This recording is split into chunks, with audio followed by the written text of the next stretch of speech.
Well, hello, everybody. Today, just wanted to introduce and announce a big event going on in Niagara Falls on November 4th. There's at the Sedona Care Communities Chapel Heights Retirement Home in Niagara Falls.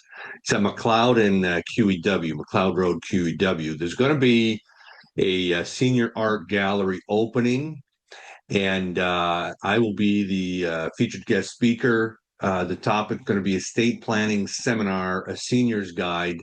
I've done this seminar a couple times in the last few months, in the last month or so, and really good stuff. Great dialogue around the topics being covered.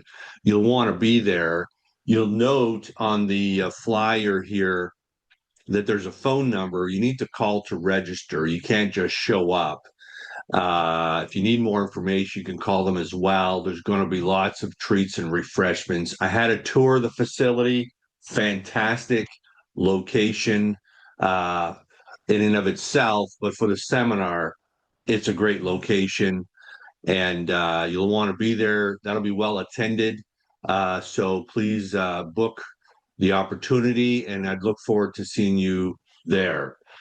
Take care. Trust you're all doing well. And this is for seniors, and hope we can see you there sometime in the future.